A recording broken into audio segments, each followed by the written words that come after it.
Welcome to the Vision Driven Basketball Training Podcast. Thank you guys for tuning in. If you're on Apple Podcasts, I'd really appreciate if you scroll down to the bottom of the page right now and give a 5-star review. And if you're on YouTube, make sure you like and subscribe if you're new as well. Really would appreciate that, guys. And again, thank you for all the questions that I've gotten this week. There's been a lot of stuff that I've gotten on similar topics that I'm going to build into actually full episodes. So, if you ask me a question I didn't answer this week, be prepared because there might be a full episode coming on that topic later. But today I wanted to talk about the importance of creativity in your workouts. And I'm going to break down exactly what that means and exactly how you can take that and apply it to your own game. Because I think it's very, very important. And I think it's an element that a lot of players are leaving out of their training. And if you do, you're just leaving a lot of results on the table. And so obviously, you guys all understand the importance of training. I assume that all of you guys listening are probably putting in work consistently on your game and, between skill workouts in the weight room or body weight stuff, whatever it may be. More than likely, the importance of doing that and doing those things. And one of the biggest reasons that I started my channel and then, of course, this podcast is so that I could give kind of my own experiences and what I've seen as well in terms of training that has helped both me and players that, I've been around and been able to work with. And, a big part of that has also been making sure that I can be in a constant mindset of learning and becoming better myself, so that I can really be more well-rounded. I'm not pigeonholed into something that is just my own experience, because my experience might not be it's obviously not the only experience. There might be better ones out there, and so challenging set ways of thinking is a big key for me. And the issue with a lot of training you'll see sometimes is that you'll see that a lot of times the only reason people are doing it is because that's just what's always been done. When they were growing up, it was like, we do this drill and we do this drill and this drill and this drill and this drill because, my dad did it, his dad did it, his dad, like everyone's done it for all of history, right? So we just accept that and we just do those drills, or it might not even be drills. Like, for example, if what coaches will say a lot of times when you're running, right? It's like, okay, guys, like stand up, put your hands behind your head after you guys are running sprints. Like don't bend over, right? Don't put your hands on your knees. But there's a lot of evidence that actually that putting your hands on your knees actually helps you to recover quicker. So like that's been kind of a myth that has just been perpetuated because that's what everyone's done when they were growing up playing. That's what their coach said. So now that their coaches, they're going to say the same thing. And so, I know a lot of hoopers fall into that same mindset sometimes. And, a big switch in my own mindset and really what should be in yours as well is you got to ask yourself, why am I doing this? Or why do I do what I do? Why is this important? Because a lot of times I think there's a lot of things that players focus on that really isn't as important. And a lot of things they miss out on because they don't know about it and it hasn't been something that's been taught typically, in terms of like mainstream training, if that's what you want to call it. Am I doing this drill because everybody's always done it, or is there a legit purpose behind it? Is it legit going to give me a result that I want? I think that's important for players to recognize and differentiate between. A couple of examples can be stationary ball handling. If you go on YouTube and you look up stationary ball handling drills, you're going to find a lot of the staple drills that players have done forever, right? The pounds, the taps, the around the leg, the betweens, all this stuff, which is good. Like, it's all good stuff and stuff that I do from time to time in my workouts as well. But the issue is that, there's a myth going like that's all you need, right? Like the myth is like, oh, I did my 100 pounds today, so like I'm good. But it's like, that's an aspect, but it's not really the most important aspect of being able to handle the ball. Because it's just in terms of actually being able to do that in games, there's more important aspects we can focus on, right? But a lot of players don't because they just that's the popular thing to do is your typical stationary ball handling, which again is fine, but it can't be the only thing that you do, and a lot of players don't understand that. I know I didn't at an early age, and that's to me, it's why I get a lot of DMs from players talking about like, oh man, I'm working on my ball handling, but like I don't feel like I'm getting any better, or they're just frustrated. I got a DM the other day talking about literally asking that same question, and I was in the same boat for the longest time, especially with ball handling. And I feel like I've improved my ball handling a lot recently, and but it took me challenging that old way of thinking and trying to learn more that actually helped me to do that. Because a lot of times, again, the typical the what's been done over and over and over again is just, it's kind of lost its meaning, right? And I think that is a big thing for players to recognize, something that I had to recognize as well. And there's multiple facets of improving your ball handling. But for now, I'll go into those another point. But for now, I just want to go into creativity and why I think creativity is such a massive part of improving your ball handling. And this is what I tell my guys all the time. When I get DMs of ball handling, when I get when we're in our workouts, our live workouts, I'm always telling guys about the importance of creativity. And creativity it's huge, but it's not just ball handling. And we're gonna get into more of it. It's in every aspect of your game. And one of the fundamental truths in basketball is that no two plays are ever the same. And I had a podcast similar to this where we talked about block training versus random training, where essentially with block training you're doing the same thing over and over and over and over and over again.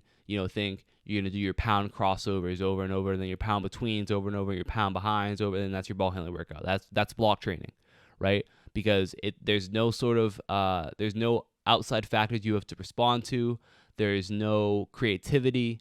You're just doing it, right? So it's not really game-like. And again, I always say when I talk about this, block training can be a good thing, right? There's nothing wrong with doing pound crossovers and then pound between and then pound behind. There's nothing wrong with that at all. The issue is when that's the only thing you do.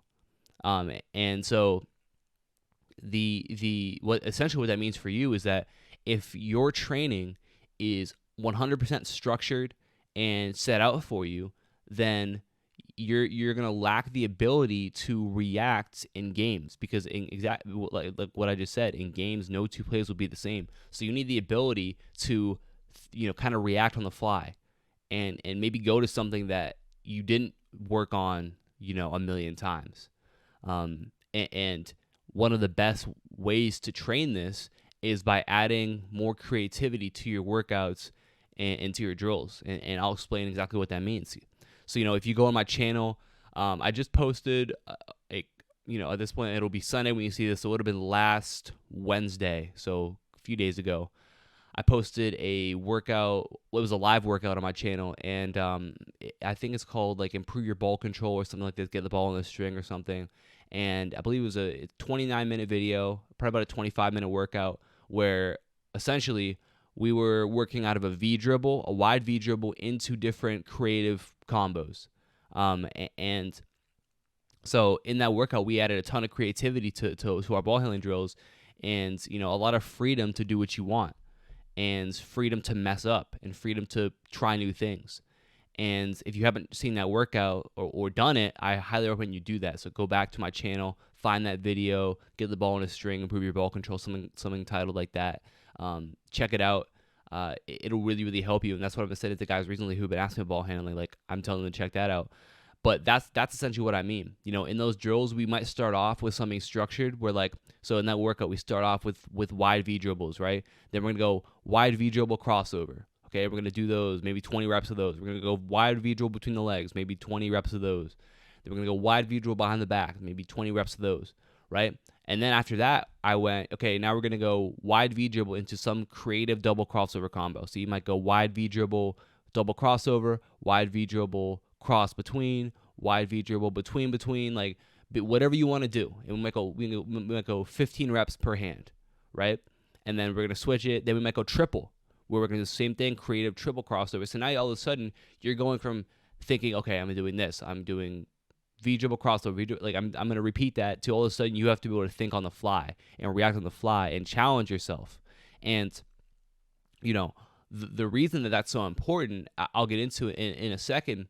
But it's just a whole different type of training as opposed to what a lot of players are used to doing. Like I said though, block training, or where we start off going V dribble into a between the legs, for example, right? Like that's going to help you as well. Okay, because we're working on going fast, we're working on actually getting it between the legs move consistently, and again, once we have that down, then we're going to add some creativity to it, our ability to freestyle it. Okay, so they both play a part, but we're adding in that creativity element so that when you're in games, you can react with creativity. And, kind of to add on to that, at the end of the workout, we went into some freestyle dribbling, where essentially we had our feet planted and we were going into whatever kind of crossover moves we wanted out of that, just trying to go as fast as we could. Then we raised up and went into like a true freestyle where we're changing speeds, changing moves, being able to shift our weight to the side or whatever we want to be able to do, where we really are just like having fun. And that's also what I love about adding creativity into your drills. It's just a lot more fun when you're able to kind of, push yourself and try new things.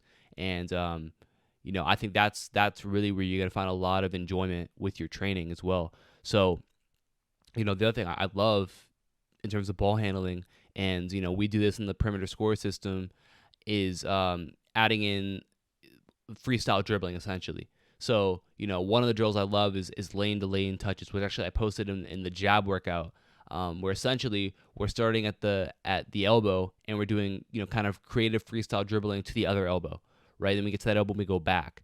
And we're just working on our ability to go into different moves and shift our weight to the side, be able to pull, like float or cross over to the side, getting ourselves from one elbow to the other, being creative the entire time. And again, that's not, there's no playing down moves right there. We're just having fun with it.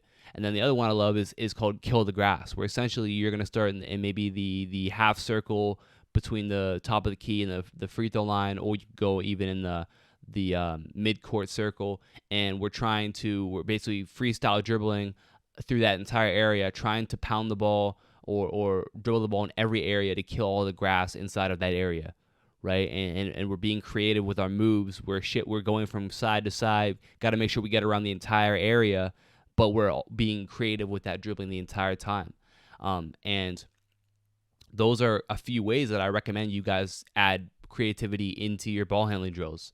Even if it's like you go through your normal ball handling workout and you end it just with some creative freestyle dribbling, right? Where you're just in place, or you have a certain area, maybe you set up some cones and you have to just creatively dribble around there. Use different moves between the legs, behind the back, snatch behind the back, in and out, turn dribbles, floats, all these different things you can do that literally are just going to help you improve that ability to kind of go to any move quickly and suddenly. And I think that's very, very important. And, you can also translate that to other aspects of your game as well. So, for example, if we're going to do, let's say we're going to work on our punch drag, for example. So punch drag, one of my favorite moves. If you guys don't know what a punch drag is, if you go to my Instagram, I posted a video on it, about a couple weeks ago, where I was playing one-on-one, and I was going to do a punch drag the whole time.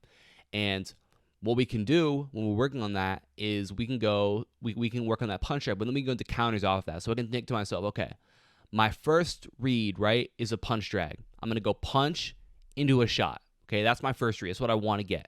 But let's say I don't get that. What would my next reaction probably be? Well, maybe he cuts me off to the left side. Maybe I'm going to work just going left. So I'm going to work on my going left to that punch drag. Maybe he cuts me off, right? Well, maybe that means that I then go between the legs to the right side and finish at the rim. Okay?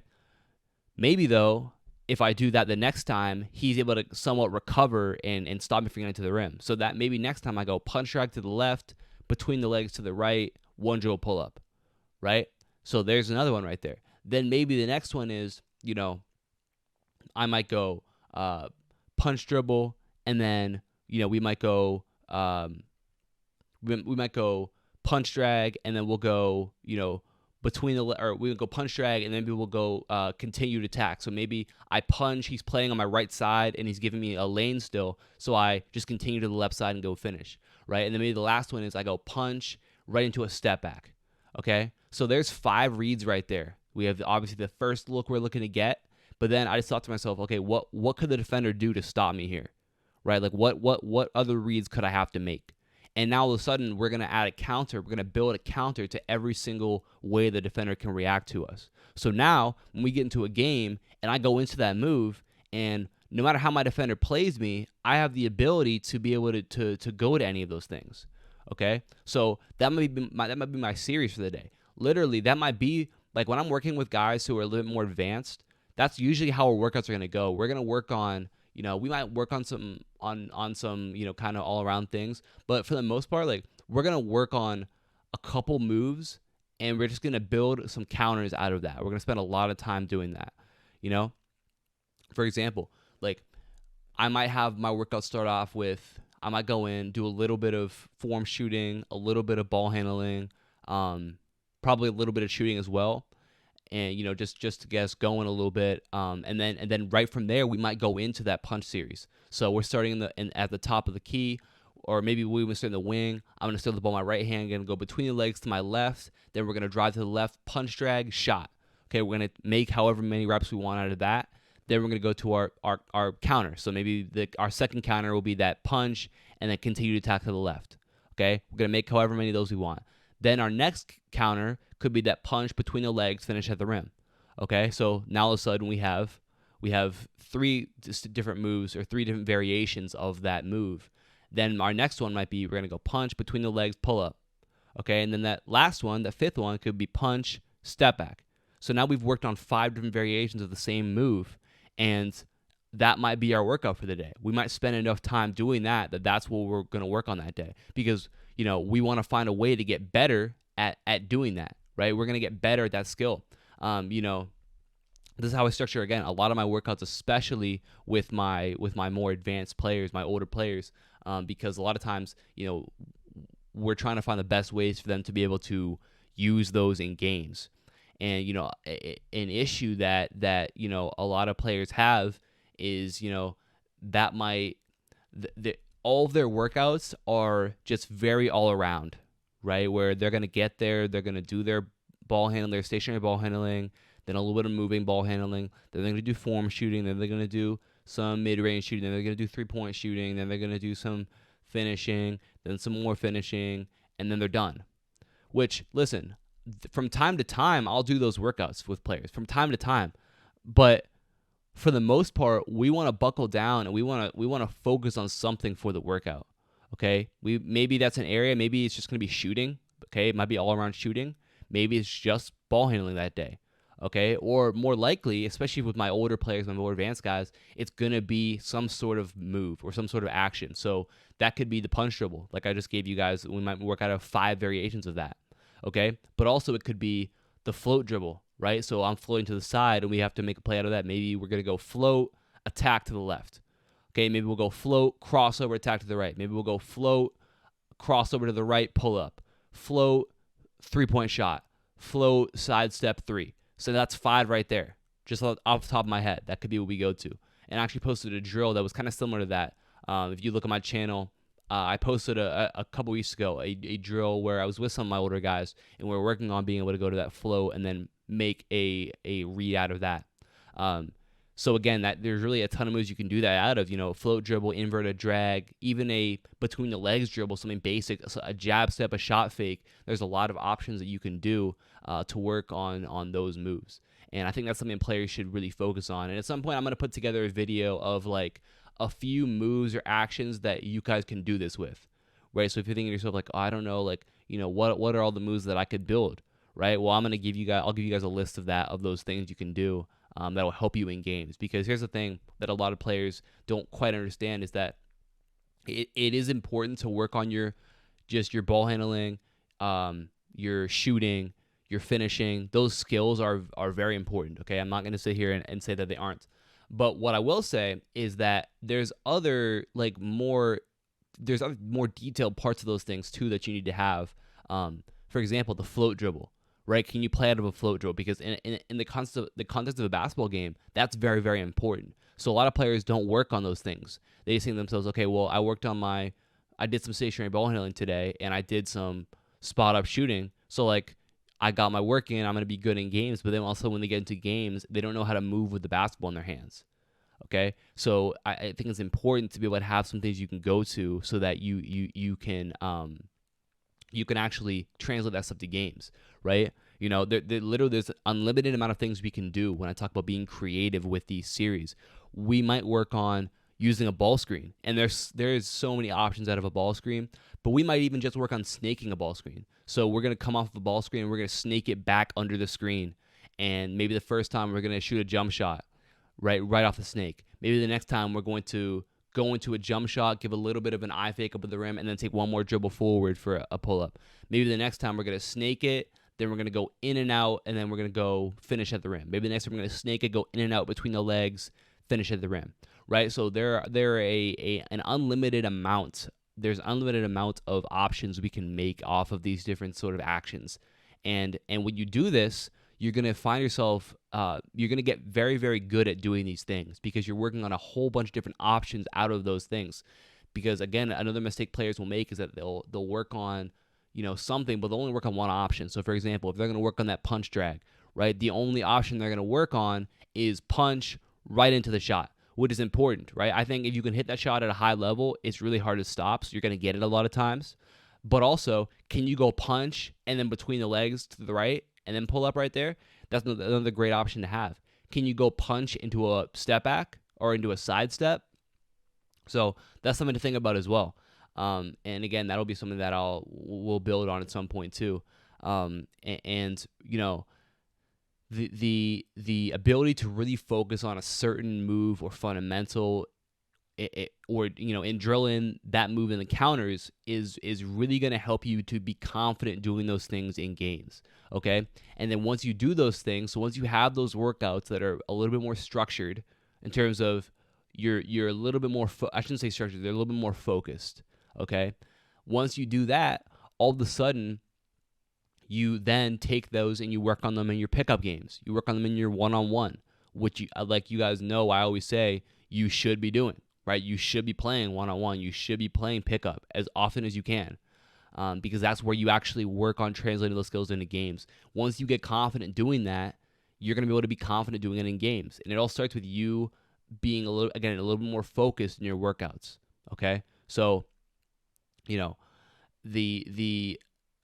it's important to think about that as well, because like I said, not every workout will be like that. There might be some workouts where we are going to be a little bit more all around. So we might be, shooting, ball handling, finishing. Maybe that'll be a workout. And maybe depending on what level you're at, if you're a little bit newer to the game, that might be the majority of your workouts. That's fine. But as you continue to progress and get better, you need to start becoming more detailed in your workouts. Okay, that's the trajectory that we take in the perimeter score system. We start off pretty wide in our focus the first couple weeks, and then as we continue to move forward, our workouts become more so structured around some sort of move or action. So it might be the jab, might be the shot fake, it might be the inverted drag, it might be working out of a drop or a turn dribble. Right, there's a lot of things we can go to that we're going to drill in and get really good at because they're important game actions to have. And again, that's the difference I see with a lot of my players now, where they're saying like, coach, like, I'm seeing really, really great results with this, and a lot of it is because these guys are starting to work on and really drill in those actions that are going to help them to actually score more in games and feel more confident in games. A lot of players have never worked on the turn dribble before; they don't even know what the turn dribble is. Right, so when we actually take it, break it down, and then work on it, you're gonna feel comfortable going to it. Working on our 3-cone drill, and all of a sudden we can make any sort of read or reaction we need to out of these moves.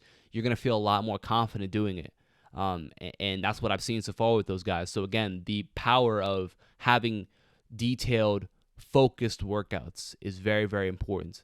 And again, something you guys need to remember is that basketball is not a perfect game. Right, there will never be a perfect game played. Okay, there will always be a turnover. There will always be a missed shot. There will always be a bad pass. There will always be someone getting beat on defense. Like, there will never be a perfect game in basketball. Okay, but you have to understand that your first option won't always be there. Okay, in a perfect game, your first option would always be there. You could always score on your first option, but it's not how it works. Okay, so Are you able to go to something else? Are you able to react? That's what you need to build in your training. That's why creativity and being detailed in your workouts is so important.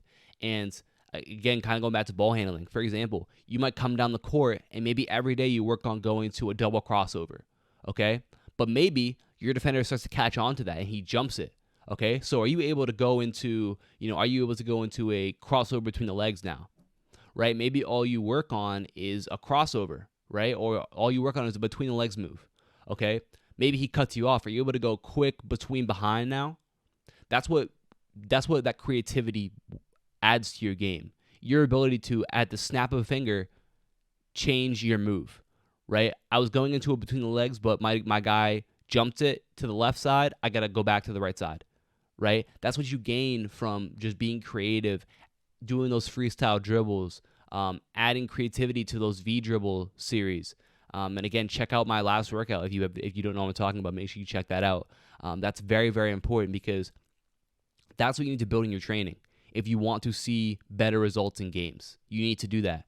And again, you're going to build that in training. You're going to translate that to pickup games and to one-on-one, and then you're going to translate it to games. That's the progression you're going to go through, and you're going to see results when you start to do that. So that's very, very important. I think it's something a lot of players are missing, and a lot of times when players will add this to their games, they'll see, their overall ability and their confidence especially just skyrocket.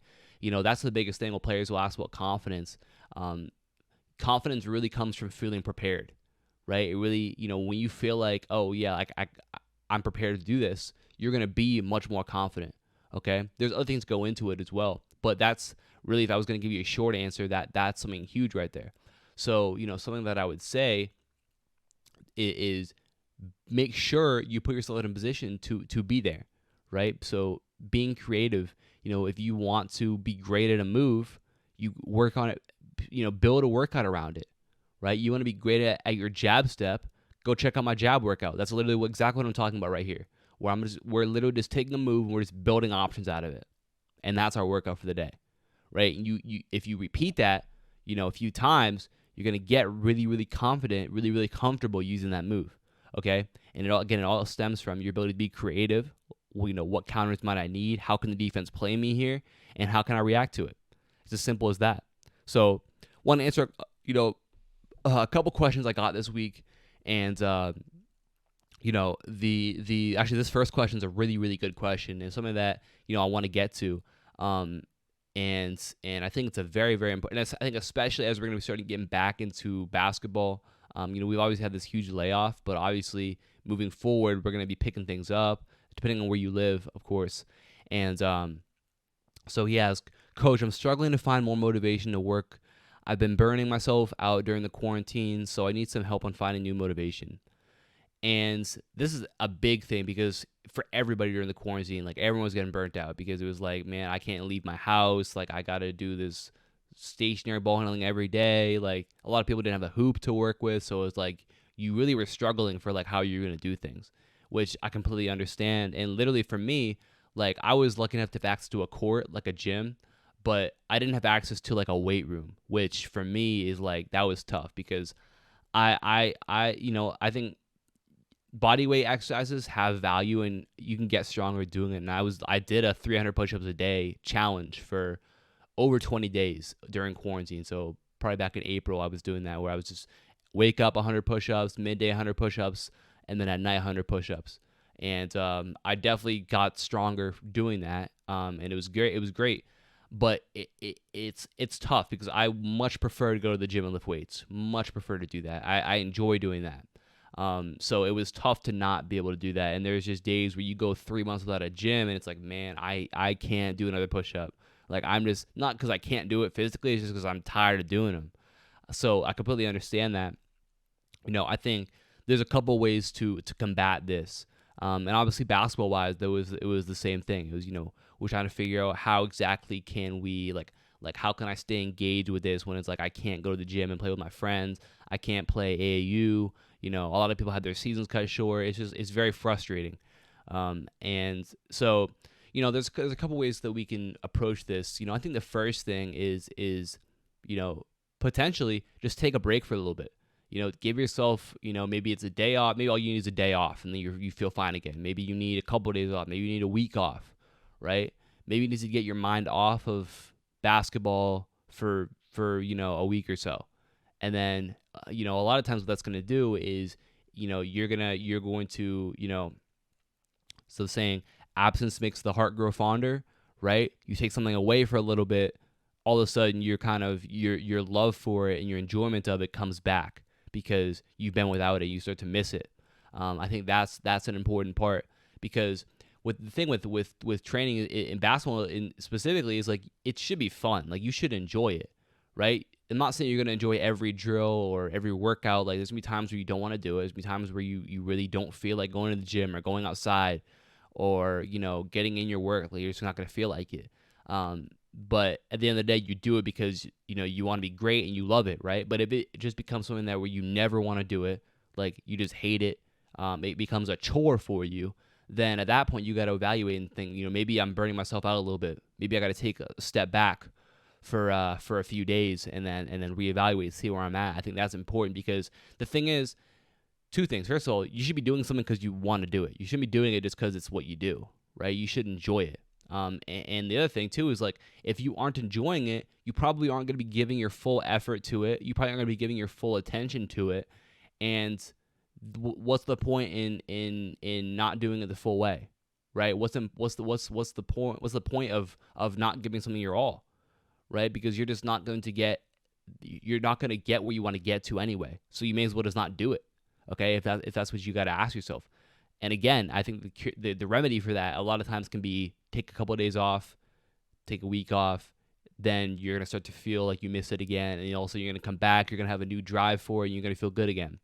The other thing you can look to do is switch up what your training is. So it's a little bit more difficult when you're at home because there's a limited amount of things to do. But for example, you can go out. So like let's take my no weight room example. So if your gym is closed, you can't get in the weight room, what can you do to switch up your workouts? Maybe you're tired of doing your push-ups every day.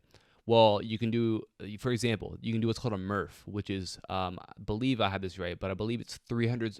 It's a 1 mile run, 300 squats, 200 push-ups, 100 pull-ups, and then another mile run. So that can be your workout for the day. It's called a Murph. And I did that a couple times, and I think that right there, like, that's something that's kind of interesting. Like, oh, that seems like just switching things up. So all of a sudden you're like, okay, that's kind of what I want to do. That's literally what I do with all my stuff here. Like there'll be times where like I'll have a video plan. Like my plan will be to make this video, but then I'll feel like, you know what? I don't feel like making that video right now. I want to make this video instead. So I'll do that. There'll be a day where like, I'll have an NBA workout planned, but I just don't really feel like doing it. So, but I'm like, I'd rather do this specific scoring workout right here, right? So I'll make that one instead, and then maybe I'll come back to that other workout another time, right? Because I feel like I can give more of myself to that one that I actually feel passionate about doing at the time. And again, this is different from me saying, oh, I don't feel like doing it, so I'm not going to do it. Like, that's not what I'm saying. I'm saying I want to switch it up. I want to do something different, so I'm going to try something else. I think that's important for you guys to make that distinction between, So like I said, you're able to switch up those workouts as well. And then obviously from a basketball perspective, maybe you've been doing a ton of stationary ball handling. Maybe you just switch up the workouts you're doing. Maybe you switch up the time that you're doing. For example, if you go on my channel, I have my live workouts, my live ball handling workouts, which obviously you guys can do. But also, I have some workouts from back in, I believe, the end of March or beginning of April, where it was literally like 5-8 minute quick ball handling workouts, where like you literally just put the video on and you do the workout with me, and you're done in 8 minutes, 5 minutes, 6 minutes, whatever the heck it is. So check those out too. You do those a couple times a day. All of a sudden it's like you can switch up your workouts just by doing that. Okay, so that I think is important too. So if you're feeling like you're stagnant, you're just doing the same thing over and over and over, you're getting tired of it, switch things up. Okay, try something new. Even if you might feel like, oh, I don't like it, well, just try it, because again, absence makes the heart grow fonder. So maybe you try something new for a little bit, you don't really want to stick with it, so you go back to what you're doing before because you're like, you know what, actually I like doing that, and now I'm ready to do it again. Okay, so that's an important thing to do. And you know, the other thing too is you could even make it smaller than that. Maybe you always work out in the morning. Maybe try working on the afternoon or at night, right? Just switch up the time that you do things at. I think that in itself can bring a whole different vibe, a whole different energy to your workouts, and that in itself can help you. So, I think burnout is something that is very, very important for players to be able to overcome, because again, you shouldn't just be doing something because that's just what you do. You should be doing it because you want to do it, because you enjoy doing it, because you love doing it. Basketball's a game, right? It should be fun. And if it's not fun, then that's a problem, right? You need to evaluate that and say, you know what, I got to take some time off. All right, I just got to switch up my workouts a little bit. Okay, I got to find out, what's fun again. The other thing too is, I think a big thing players can take is that if you don't, like, let's say you're working out a ton, right? You're really working hard basketball wise, and your training kind of getting stagnant, you're feeling kind of burnt out. I would say an option could be play more, right? So you're used to, maybe you work out 5 days a week and you play once. Okay, maybe cut back for a little bit for a couple weeks. Work out 3 or 4 times a week and play 3 times, right? Like just again, make things more fun for yourself for a little bit, and then maybe at that point you're like, you know what, I'm ready to get back to working out a little bit more, or maybe you stick with it, because honestly, I think 4 days a week working out and 3 days playing is pretty solid split. Okay. Or if you were like, you know what, I'm gonna still work out 5 times a week, but you know what, I'm gonna make sure that I play pickup or play one-on-one with one of my friends. I'm gonna do that 3 times a week now. Okay, because now you have something to look forward to. Now you're like, okay, you know what, I'm working out today, but also I get to play later. Okay, make it fun for yourself. Okay, switch it up. I think that's very, very important for you guys. So burnout is something that every player experiences, and I experience as a player for sure, but also even doing this stuff. So I have to be able to find ways to challenge myself and to move in the right direction as well. So very important that you guys focus on that. And then I got another question from Amanda, and she was asking, hey coach, I've been having this question for a little while, and I was wondering, when should I start my basketball conditioning to be conditioned for next season? So this is a good question as well. I think that when it comes to conditioning, there's a couple different aspects to look at. So I think the first part is that when you're in the off season, I don't think you need to necessarily be unconditioned, right? Like, I don't think you need to necessarily like stop running, stop working out. Obviously, you might run more during the season, but I think from my perspective, like, you should be playing enough in terms of like pickup, like that's my first thing I'll say. You should be playing enough pickup that like you're still in pretty decent shape. You're still running up and down the floor a lot. And obviously, right now maybe some of you guys can't do that, so understandable. But at the same time, if you can, you should do that. That's the best way to stay in shape, in my opinion. Playing pickup, 2, 3, 4 times a week, you're gonna stay in pretty good shape. And but obviously, not everyone's gonna be able to do that. So, what you can do still is add some sort of element of conditioning to your workouts. Players always ask me to make a conditioning workout, which I'll probably do at some point, because I think that you can have a conditioning workout. But at the same time, I think my preferred way of conditioning, again, is by playing. So like, let's play more pickup. We're gonna get conditioned. If we just play pickup for an hour and a half straight, like, you're gonna be in pretty good shape if you do that a couple times a week for a few weeks, right? But also what you can do is you can add sprints into your workout. So for example, you might start off your workout doing some stationary shooting, we'll say. So you're working on, maybe we'll say 5 shots, 5 spots, okay? Or so you make those shots. After that, you shoot your 2 free throws. Actually, maybe we'll say you make those 5 shots at those 5 spots, and then you run a 17. So if you guys don't know what a 17 is, it's where you start on one sideline and you run to the opposite sideline and then back. So every time you run across the court, it's 1. Okay, so I run across 1, back 2, 3, 4, 5, 6, 7, 8, 9, 10, all the way up to 17. Okay, that in itself is a really good conditioning drill. What you can do with that is you can start to time yourself and try and beat your time. So maybe you get it in 1 minute and 5 seconds, right? Well, the next workout, you're going to try and get it in 1 minute and 4. So you might do that shooting drill, and then you go do that 17, and then you go back, shoot your free throws, go to your next drill, whatever. Maybe you run another 17 after the next drill. Okay, so you're just adding in conditioning to your workout. Or you might even say, I'm going to go through my whole workout, right? And then at the end of my workout, I'm going to run 3 17s back to back. I'm going to go 17, give myself 30, 45 seconds of a break. Then I'm going to go another one, little break, another one, little break, right? You can do that with suicides if you want, whatever it might be. And I think that is a great way to also be conditioned. You don't necessarily have to do full conditioning workouts, though. Again, I'll probably make one because you can. But you just adding it into your game at this point, I think is very, very important. And I think as you approach the season, the biggest difference is that right now it's about to be July. We're the end of June. I think the biggest thing now is you probably aren't going to be running as much, and as the season approaches, you're just going to ramp it up a little bit. So if you can play more pickup as the season approaches, you can play 4 times a week with your team or whatever. That's great, right? If you just make sure that at the end of your workouts, you're running sprints, or maybe in between your drills, you're running sprints, those 17s or suicides. As the season approaches, you start to ramp it up. I think that's important too. But at the same time, my big thing is you can stay in pretty good shape in the off season too. You don't have to just stop running, stop playing. That's the mistake players make too, because if you're not running, you probably aren't playing. And playing is so important in the off season. You should be playing so often. Okay? So that's an important thing for you guys to recognize.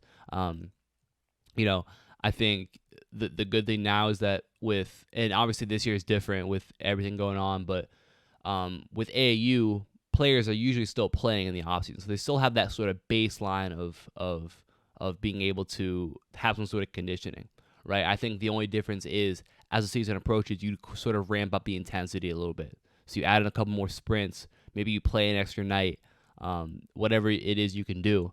And honestly, we can even take a look at the context of what you're doing when you're playing. So when you're playing, maybe you make it your goal to guard the other team's best player, right? Because you're going to have to do more work, and you're going to be in better shape because you got to work harder on defense now. So I think that in itself, again, is going to help you not only basketball-wise, but conditioning-wise too. Okay, so really it's what it's about is it's not always about working harder. A lot of times it's working smarter. Okay, so how can I kill 2 birds with 1 stone? When I play pickup, I'm working on my skills, but at the same time, I'm getting in better shape too. Okay, so that's something that I think of. But again, we can have this discussion in terms of full workout that I'll definitely drop at some point. But between playing and those extra sprints, you'll be in good shape. So thank you guys for the questions. Like I said before, and again, like I tell you guys every video, make sure if you guys have questions for me, send me a DM on Instagram at Vision Driven Basketball. Even if you don't have a question for me, give me a follow, and you'll see all my posts. Again, I told you guys about the post I had about the punch drag, the punch dribble. Check that out if you haven't. But again, that's why you should follow me, so you always see that stuff. And I mentioned my live workouts earlier, but that's something that I do twice a week. So again, on Instagram, I always post the day before when I'm gonna go live, and you just gotta tune in YouTube and work out along with me. We got guys who tune in every single workout, and a lot of those guys have really seen a ton of improvement. So make sure you guys check that out. Usually it's Wednesday and Saturday. So like I said, follow me on Instagram. I'm always going to post about it before I do it, so you guys are going to know exactly when, and you guys can plan to do that with me. I think that'll be big for you guys. And, especially like we just said, if you're stuck at home, right, you're feeling burnt out, you're like, I'm doing the same workouts every day, go ahead and join a live. That can be your workout, right? And you'll be able to kind of be on there with me and a lot of other players too, and be able to do something a little bit different, okay? So I think that'll be big for you guys. But, like I said, really appreciate you guys listening. And again, any questions, send me a DM. This podcast is all about me helping you guys with your questions, okay? So the more questions I get, the more stuff I know to make to help you guys out with, and it really keeps everything going. So again, appreciate you guys listening. If you're an Apple Podcast, scroll down, leave a review. Really helps everybody out. And if you're on YouTube, leave a like, subscribe. I'll talk to you guys soon. Peace.